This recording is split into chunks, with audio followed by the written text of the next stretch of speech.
주시고 하나님 인도해 주셔서 승리케 될 줄로 믿습니다. 오늘 사순절 5번째 주일 오전 축제 예배 우리에게 주시는 기록된 하나님의 말씀은 누가복음 23장 1절로 25절 말씀인데요. 1절, 2절과 24절, 25절 4절만 함께 읽도록 하겠습니다. 우리 다 같이 계시의 말씀을 한 목소리로 봉독하실 때 살아계신 주님의 음성을 다 같이 들으실 수 있기를 바랍니다. 이제 봉독합니다.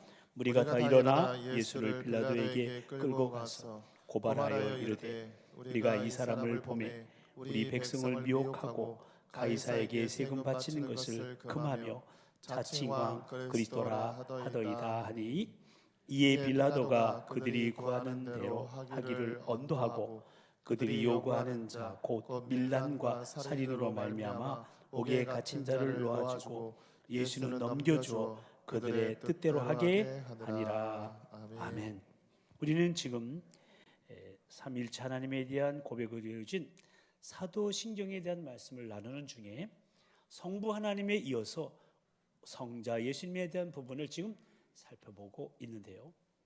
하나님의 유일하신 아들 우리 주 그리스도이신 성자 예수님은 성령으로 잉태되시어 동정녀 마리아에게서 나셨는데, 이러한 예수님의 동정녀 탄생을 통해서 우리는 성육신하신 예수님, 즉 100% 완전한 하나님이시며 100% 완전한 인간이신 예수님에 대해서 지난 주일에 상고해 보았습니다. 성육신 하셨다는 것은 이미 아시는 것처럼 하나님이신 예수님이 우리 인간을 구원하시려고 인간과 똑같은, 우리와 똑같은 육신을 입으시고 사람이 되신 놀라운 하늘 사건으로 이 성육신의 은혜를 깨닫고 그 사실을 믿음으로 고백하는 사람들은 온 마음을 다해 겸손하게 주님을 섬기고 또 주님께서 사랑하시는 영혼들을 섬기며 은혜에 보답하는 실로 낮은 곳으로 임하는 신앙 고백적 삶을 살게 된다고 말씀을 나눴습니다. 그런데 이렇게 인간의 육신의 일을 입고 이 세상에 오신 예수 그리스도가 본디오 빌라도에게 고난을 받아 십자가에 못 박혀 죽으셨다고 사도신경은 고백하고 있는 겁니다. 보통 어떤 인물의 양력을 말할 때는 그는 언제 어디서 태어나서 어떻게 살다가 죽었습니다 라고 말합니다. 그런데 오늘 사도신경은 특이하게도 예수님의 탄생에 대해서 말하고는 바로 예수님의 죽으심을 말하고 있다는 사실입니다. 분명 예수님의 탄생과 죽음 사이에 어떤 삶의 과정이 있는데 그것에 관해서는 한마디도 언급하지 않고, 그러니까 예수님과 사역과 사역에 대해서는 전혀 언급하지 않고 탄생에서 바로 예수님의 죽음으로 넘어간다는 사실입니다. 그다음 왜 그랬을까요? 예수님이 행하셨던 그 많은 기적과 권세 있는 가르침에 대해서 단 한 줄로라도 요약해서 기술할 수 있었을 텐데 왜 그렇게 하지 않고 바로 죽음에 대해서 언급했을까요? 그 이유가 무엇이겠습니까? 그것은 바로 예수님의 죽음이 구원사역의 완성이기 때문에 그런 거예요. 아멘. 예수님이 죽으셔야만 우리가 살 수 있었기 때문입니다.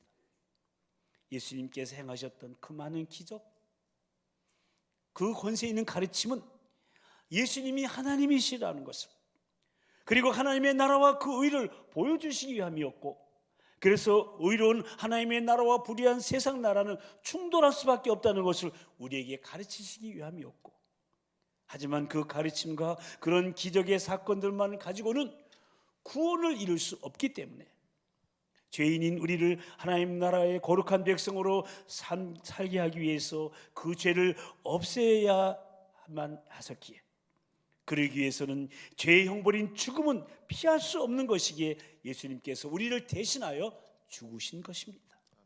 그래서 사도신경은 예수님의 탄생과 죽음 중간에 예수님이 행하셨던 그 많은 기적이라든지 예수님의 권세 있는 가르침을 넣지 않고 탄생에 이어서 바로 죽음에 대해서 이야기하고 있는 겁니다.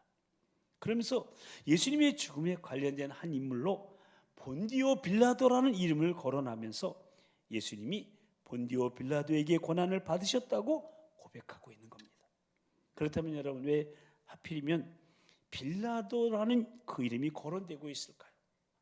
사실 빌라도보다는요, 그 당시 예루살렘의 종교 지도자들과 정치가들이 더 사악한 무리가 아니었을까요?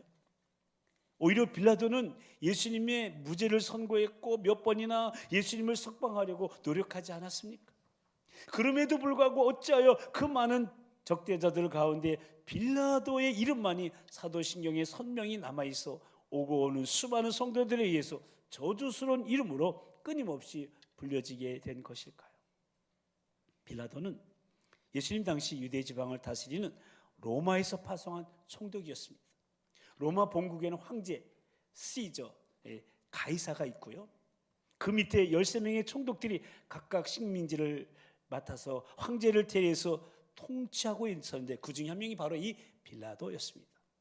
빌라도는 주 26년부터 36년까지 10년간 팔레스타인을 다스린 로마 제국의 제5대 총독이었습니다. 그래서 그는 로마 총독으로서 유일하게 예수님을 직접 대면한 인물입니다. 총독들은 평상시에는 팔레스타인 지역의 전체를 통치하기 위해서 로마의 지경도신 가이사랴 빌립보에 머물러 있다가 유월절이나 또는 폭력 사태가 발생될 것 같은 우려가 있을 때는 많은 사람들이 직결하는 예루살렘의 임시 총독 관저를 정하고 일정 기간 머물곤 했습니다. 로마 총독은 법률, 치안 그리고 세금 징수 문제만 관장했고 나머지는 다 유대인 자치에게 맡겼습니다. 그러나 총독들은 백성들로부터 세금을 징수하기 위해 많은 세리들을 고용했을 뿐만 아니라 주 6, 7년에는 납세리와 대규모 인구 조사를 실시함으로 말미암아 유대인들로부터 큰 반발을 사기도 했습니다.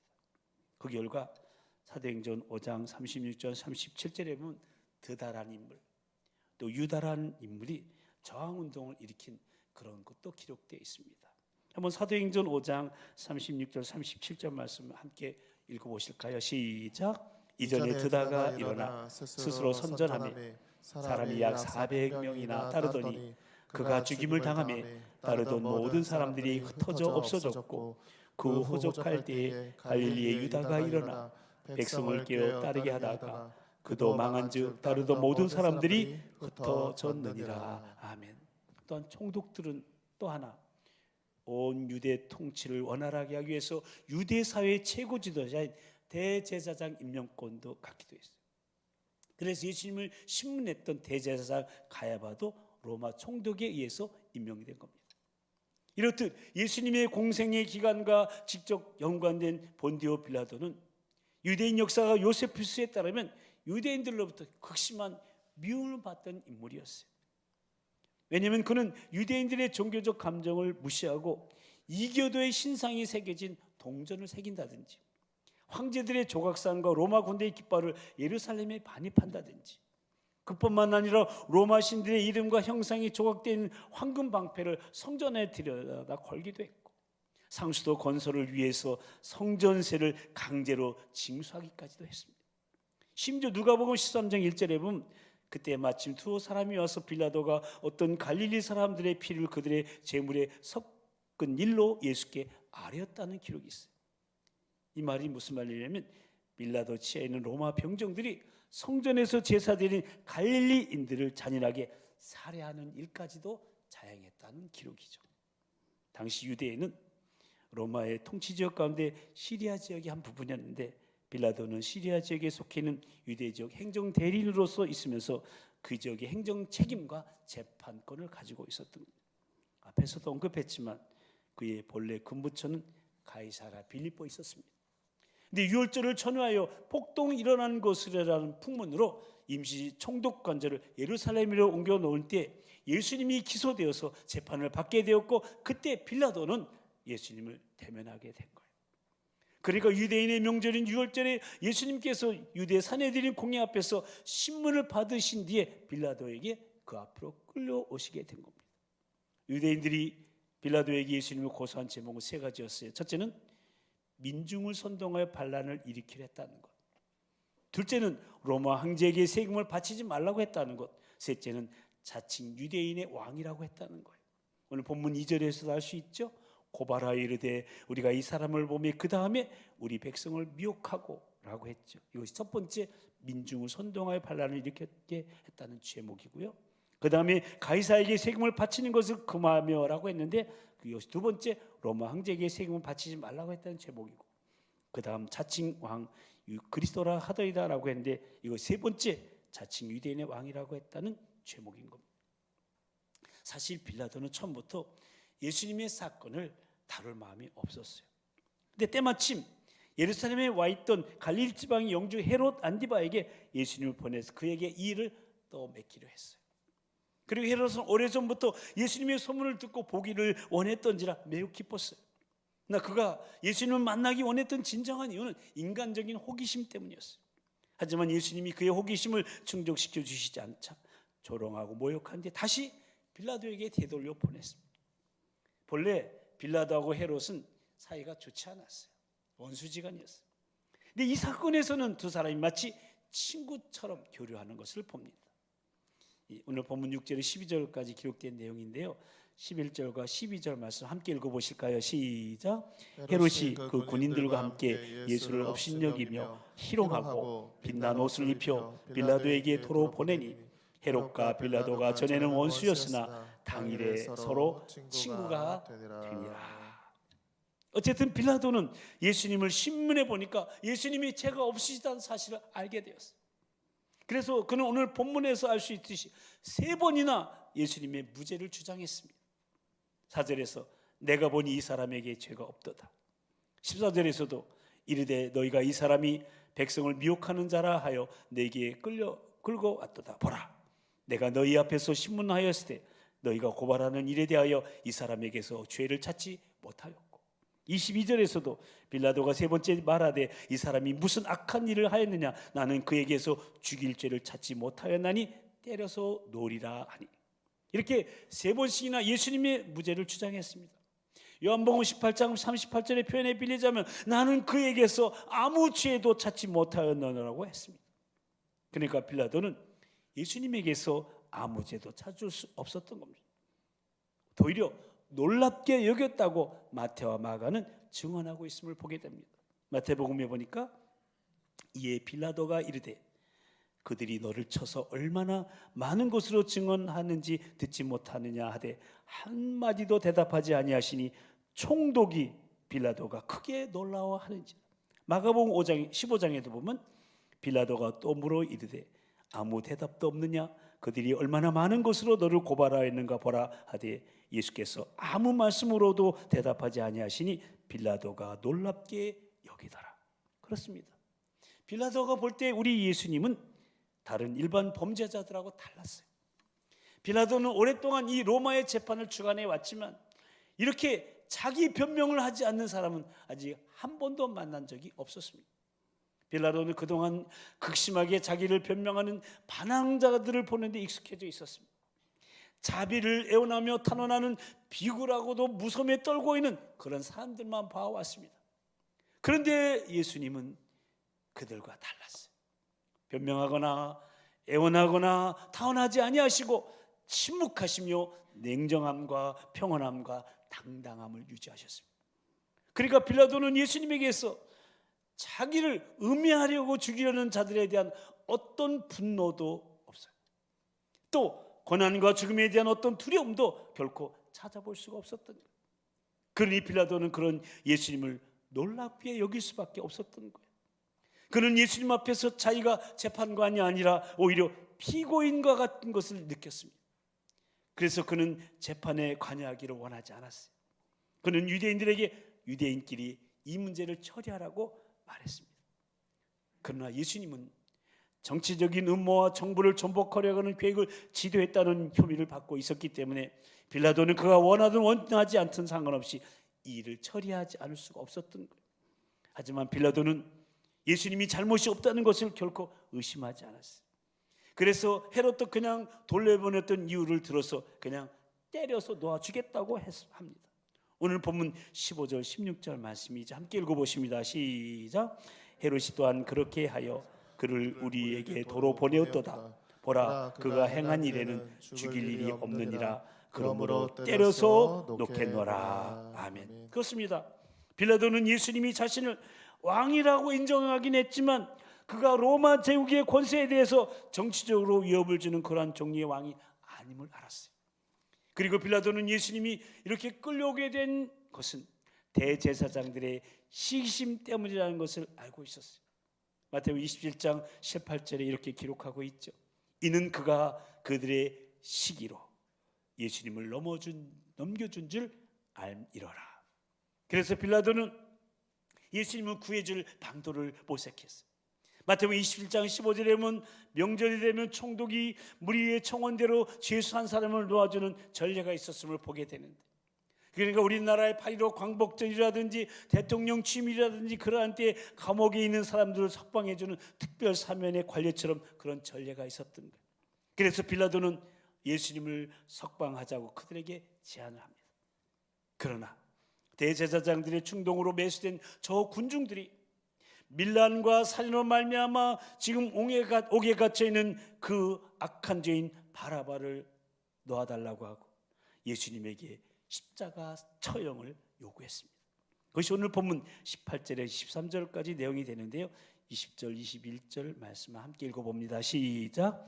빌라도는 예수를 놓고자 하여 다시 그들에게 말하되 그들은 소리질러 이르되 그를 십자가에 못 박게 하소서, 십자가에 못 박게 하소서 하는지라. 아멘. 결국 빌라도는 세 번씩이나 예수님의 무죄를 주장했음에도 불구하고 마가복음 15장 15절의 증언처럼 무리에게 만족을 주고자 하여 바라바는 놓아주고 예수는 채찍질하고 십자가에 못 박게 넘겨주었습니다. 오늘 본문도 마지막 24절 25절에 허무하게 무릎 꿇고만 빌라도를 이렇게 증언하고 있지 않습니까? 다시 한번 함께 읽어봅니다. 시작. 이에 빌라도가 그들이 구하는 대로 하기를 언도하고 그들이 요구하는 자 곧 밀란과 살인으로 말미암아 옥에 갇힌 자를 놓아주고 예수는 넘겨주어 그들의 뜻대로 하게 하니라. 아멘. 그러니까 빌라도는 다수의 무리들을 즐겁게 하기 위해서 자신이 무죄하다고 선언한 예수님에게 사형 언도를 내리고 예수님을 채찍질하도록 하였고 사형 집행인에게 넘겨준 겁니다. 다시 말해 빌라도는 자신의 권자를 지키기 위해서 예수님을 포기한 거예요. 그러나 그 결정이 결국 빌라도 자신을 포기한 일이 되어버리고 말았어요.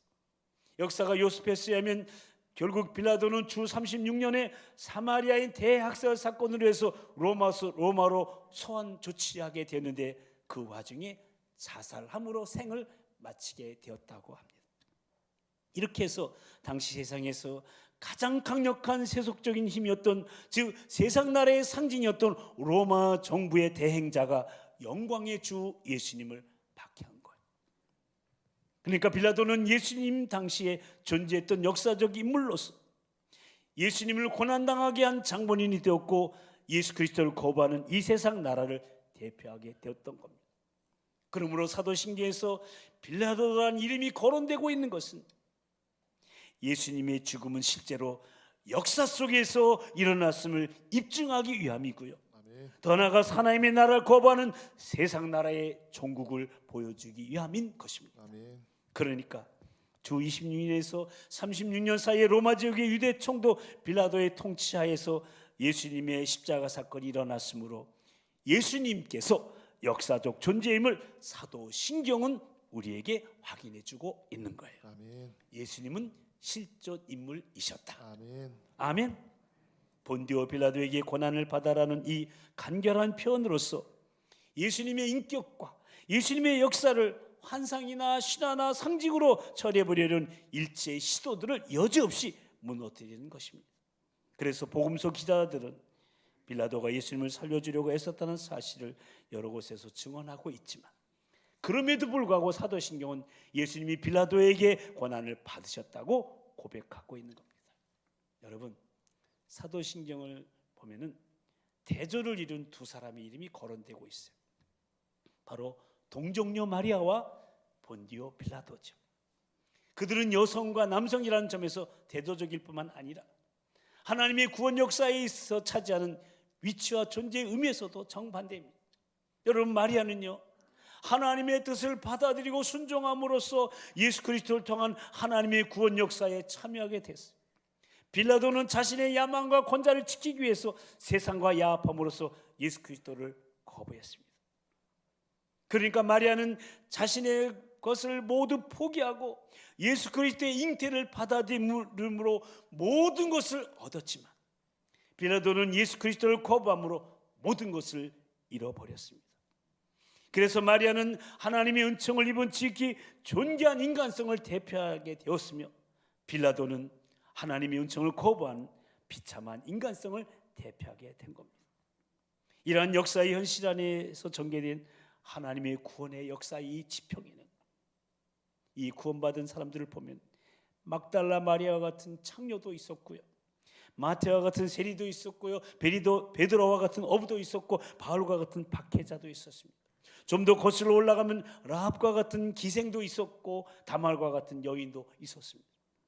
근데 이들 모두는 이 현실 역사의 그 어느 한때에 하나님의 구원의 역사에 들어왔습니다. 그러나 빌라도는 이 구원의 역사 속으로 들어오지 못했습니다. 그 스스로가 이를 거부한 겁니다.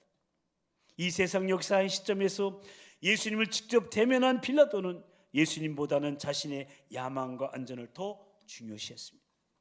그러나 그는 결국 예수님은 물론 그 자신까지도 잃어버리게 되는 비참한 인생이 되고 만 겁니다. 그리고 오고 오는 세대에 그 이름이 저주스러운 이름으로 사도신경을 고백할 때마다 회자되고 있는 겁니다. 그렇습니다.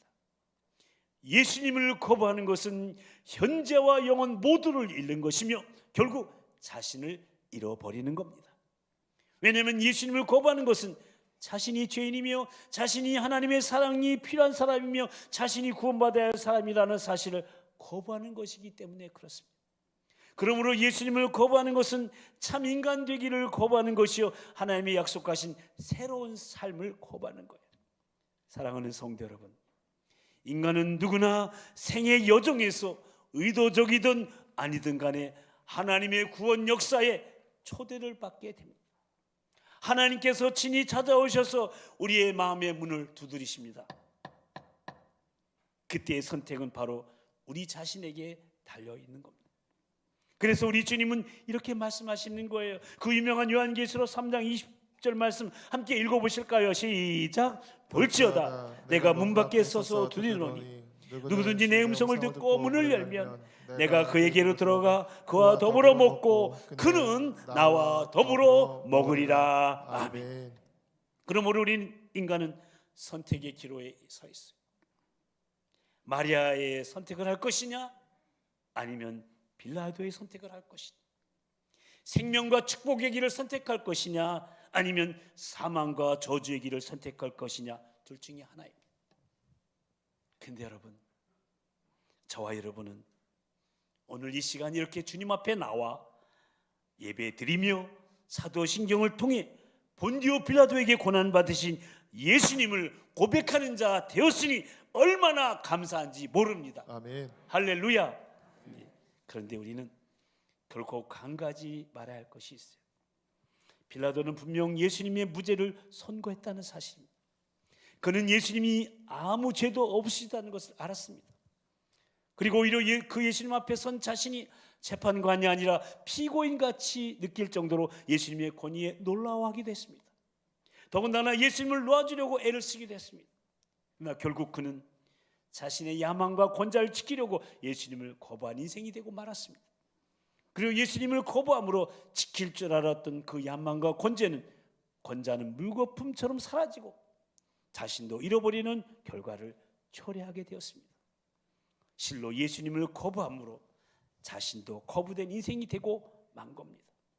그러므로 사랑하는 성도 여러분, 중요한 것은 신앙 고백적 삶을 살아가는 거예요. 아멘. 다 같이 신앙 고백적 삶을 살아가자. 신앙 고백적 삶을 살아가자. 아멘. 모쪼록 우리 모두 주님을 머리로 알고 있는 것에 머무르지 마십시다. 가슴으로 느끼는 것에 머무르지 마십시다. 인간적인 노력에 머물러 있지 마십시다. 입술로 고백하는 것에 멈추지 말고 이제 손과 발로 나아가십시다. 아멘. 우리의 고백이 삶이 되도록 우리 중심의 주님을 온전히 모시고 성령님의 도우심으로 빌라도처럼 하나님의 은총을 거부한 비참한 인생이 아니라 마리아처럼 하나님의 은총을 입은 지극히 존귀한 인생으로 하나님이 약속하신 복되고 아름다운 삶을 우리 모두 다 살아가며 다음 세대에게 전수하게 되기를 하나님 나라의 왕이신 우리 주님의 이름으로 간절히 축원합니다. 아멘. 기도하십시다. 오늘 우리는 예수 그리스도의 죽음에 관련된 빌라도라는 인물에 대해 살펴보면서 왜 하필 빌라도라는 이름이 사도신경에 기록되어 오고 오는 세대의 저주스러운 이름으로 불려지게 되었을까 생각해 보았습니다. 그는 예수님 당시 유대 총독으로서 예수님을 직접 대면한 역사적 인물이기에, 그리고 당시 세상 나라의 상징인 로마에 소속된 인물이기에 빌라도라는 이름이 사도신경에서 언급되고 있다는 것은 예수님의 죽음은 환상이나 신화가 아니라 실제 역사 속에서 일어났음을, 그리고 하나님 나라의 왕이신 예수님을 거부하는 세상 나라의 종국을 보여주기 위함이라고 말씀을 나눴습니다. 또한 사도신경에 거론되고 있는 또 한 사람, 마리아와 대조를 이루는 인물로서 마리아는 자신의 것을 포기하고 하나님의 뜻을 받아들이고 순종함으로써 예수 그리스도를 통한 하나님의 구원 역사에 참여함으로 그 이름이 만고에 복된 하나님의 은총을 입은 존귀한 인생이 되었지만, 빌라도는 자신의 야망과 권좌를 유지하기 위해 세상과 야합하고 예수 그리스도를 거부함으로 결국 모든 것을 잃어버린 그 이름이 저주스러운 하나님의 은총을 거부한 비참한 인생이 되고 말았습니다.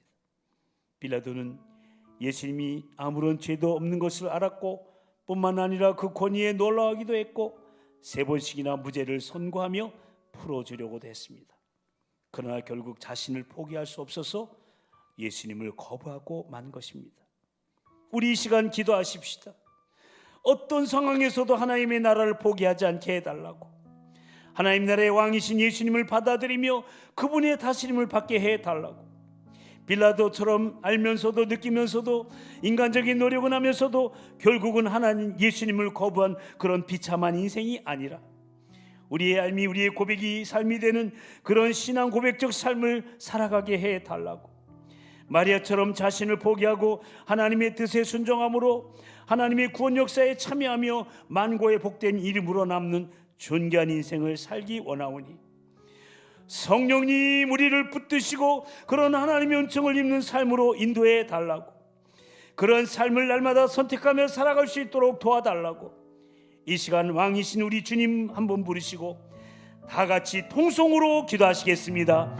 주여, 사랑과 자비와 은총의 주님, 오늘 성경의 빌라도라는 인물을 통해서 아버지 하나님 오고 오는 세대의 저주스러운 이름으로 불리게 되는 빌라도를 통해서 우리에게 깨달음을 주신 주님을 찬양합니다. 아버지 하나님, 예수님의 죽음은 환상이나 신화가 아니라 실제 역사 속에 일어났습니다. 하나님 나라의 왕이신 예수님을 거부하는 세상 나라의 종국을 보여주는 이름을 알게 해주셔서 감사합니다. 마리아처럼 살기를 원합니다. 자신의 것을 포기하고 하나님의 뜻을 받아들이고 순종함으로써 예수 그리스도를 통한 하나님의 구원의 역사에 참여함으로 그 이름의 만고에 복된 하나님의 은총을 입는 존귀한 인생이 되게 해 주시옵소서. 자신의 야망과 권좌를 유지하기 위해서 세상과 야합하고 예수 그리스도를 거부하여서 결국 모든 것을 잃어버린 저주스러운 하나님의 은총을 거부한 비참한 인생이 되지 않게 도와주시옵소서. 아버지 하나님, 자신을 포기할 수 없어서 예수님을 거부하고만 빌라도를 따라가지 않게 하여 주시옵소서. 주님, 어떠한 상황에서도 하나님 나라를 포기하지 않게 해주시옵소서. 하나님 나라 왕이신 예수님을 받아들이며 그분의 다스림을 받게 해주시고, 빌라도처럼 알면서도 느끼면서도 인간적인 노력을 하면서도 결국 예수님을 거부한 비참한 인생이 아니라 마리아처럼 자신을 포기하고 하나님의 뜻에 순종함으로 하나님의 구원의 역사에 참여하며 만고의 복된 이름을 남는 존귀한 인생 되게 하여 주시옵소서. 날마다 그런 삶을 선택하며 나아가게 도와주시옵소서. 하나님 아버지, 우리 믿음의 기준인 사도신경 강해를 통하여 우리가 무엇을 믿고 있는지에 대해 바르게 알고 고백하게 하시니 참으로 감사를 드립니다. 오늘은 하나님의 유일한 아들이시요 우리의 주가 되시는 성자 예수님의 죽음에 관련된 인물인 빌라도에 대해서 생각해 보면서 빌라도처럼 예수님을 거부하는 인생이 아니라 예수님을 받아들이며 이렇게 주님을 고백하며 예배하는 인생이 되게 하셨으니 그 은혜에 더욱 감사를 드립니다. 그런데 오늘 빌라도의 모습을 보면서 우리의 옷깃을 여미게 됩니다. 빌라도는 예수님이 아무런 죄도 없는 것을 알았고 뿐만 아니라 그 권위에 놀라워하기도 했고 3번씩이나 무죄를 선고하며 예수님을 놓아주려고도 했습니다. 그러나 결국 자신의 야망과 권자를 지키기 위해 예수님을 거부하고 말았다는 사실입니다. 그로 인해 그 야망도 권자도 물거품처럼 사라지고 자신도 잃어버리는 결과를 초래하게 된 것을 보게 됩니다. 오 주님, 우리의 알미, 우리의 고백이, 우리의 애씀이 그냥 지식의 느낌의 인간적 노력에 머무는 것이 아니라 우리의 진정한 삶이 되게 하여 주시옵소서. 우리 중심에 주님을 온전히 모시고 날마다 성령님의 도우심으로 하나님의 은총을 입는 신앙 고백적 삶을 우리 모두 다 살아가도록 성령님 도우시고 인도하여 주시옵소서. 아멘. 그리하여 날마다의 삶과 사역 가운데 빌라도의 선택이 아니라 마리아의 선택을 함으로 하나님의 구원의 역사에 참여하는 존귀한 인생길을 우리 모두 다 걸어가게 하여 주시옵소서. 믿사옵고 그렇게 우리 다음 세대를 인도하실 주님을 영원히 찬양하오며 진리신 우리 주 예수 그리스도의 이름으로 간절히 기도드리옵나이다. 아멘. 이제 다 같이 일어나셔서 찬송가 586장 부르십니다. 어느 민족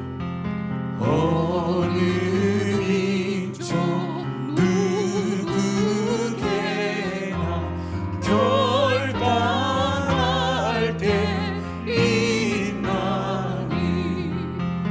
창과 거짓 싸울 때에 어느 편에 설건 주가 주신 새 목표가 주신 새 목표가 우리 앞에 보이니 어둠 사이에서 빛과 어둠 사이에서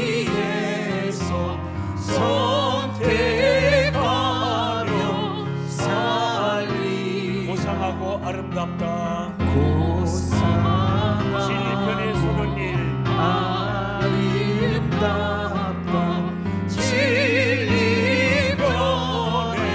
서는 진리 위에 억압받고 진리 위에 억압받 명예 이익으로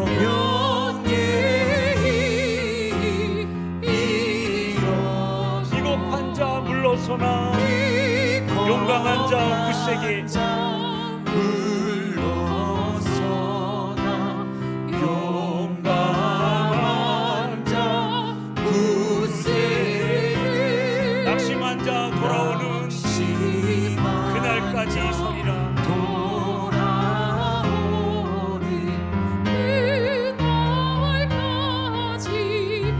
옆에 사람을 축복하면서 순교자의 빛을 따라 주님의 길을 쫓아갑시다. 빛을 따라 주의 길을 쫓아서 십자가를 등에 지고 암만 향해 나아갑시다. 암만 향해 가리라.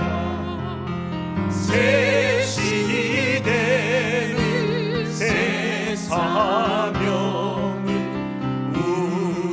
우리에게 주나니 진리 따라 사는 자 전진할 것입니다.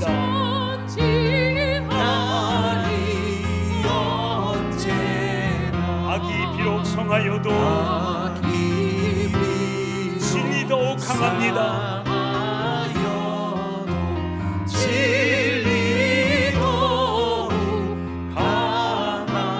진리 따라 살아갈 때 어려움도 당합니다.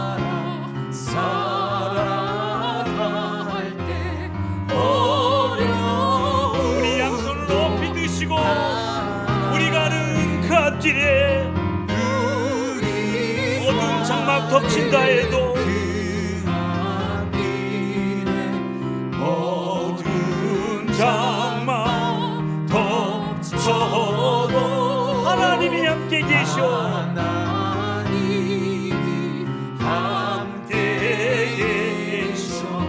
항상 지켜주시니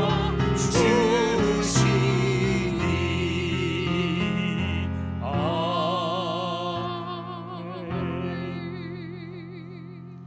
이제는 우리를 권하시려 생명까지 내어버리신 우리 주 예수 그리스도의 그 크신 구속의 은혜와 우리를 위해 독생자를 아낌없이 내어주신 하나님 아버지의 그 극진하신 사랑하심과 지금도 우리 함께 하시며 말씀을 깨닫고 우리 믿음을 굳게 세우시는 성령님의 역사하심과 교통하심이 빌라도처럼 머리로 알고 가슴으로 느끼고 인간적인 노력에 머무르는 것이 아니라 중심의 주님을 온전히 모시고 고백이 삶이 되는 신앙 고백적 삶의 축복을 소망하며 순간적인 선택의 기로에서 하나님의 은총을 거부한 빌라도의 비참한 인생의 길이 아니라 하나님의 은총을 입은 마리아의 존귀한 인생의 길을 선택하여 걸어가면서 그 생명과 축복의 길을 전수하는 다음 세대 브릿지들로 믿음을 굳게 하기로 다짐하며 사순절 5번째 주간의 삶을 예배로 시작하는 우리 모두 위에, 특히 우리 미래인 다음 세대 위에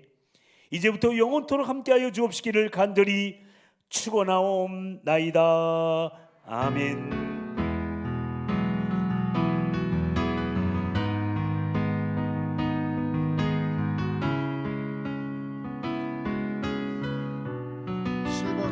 실버지구 사진 촬영하도록 하겠습니다. 우리 실버 목장들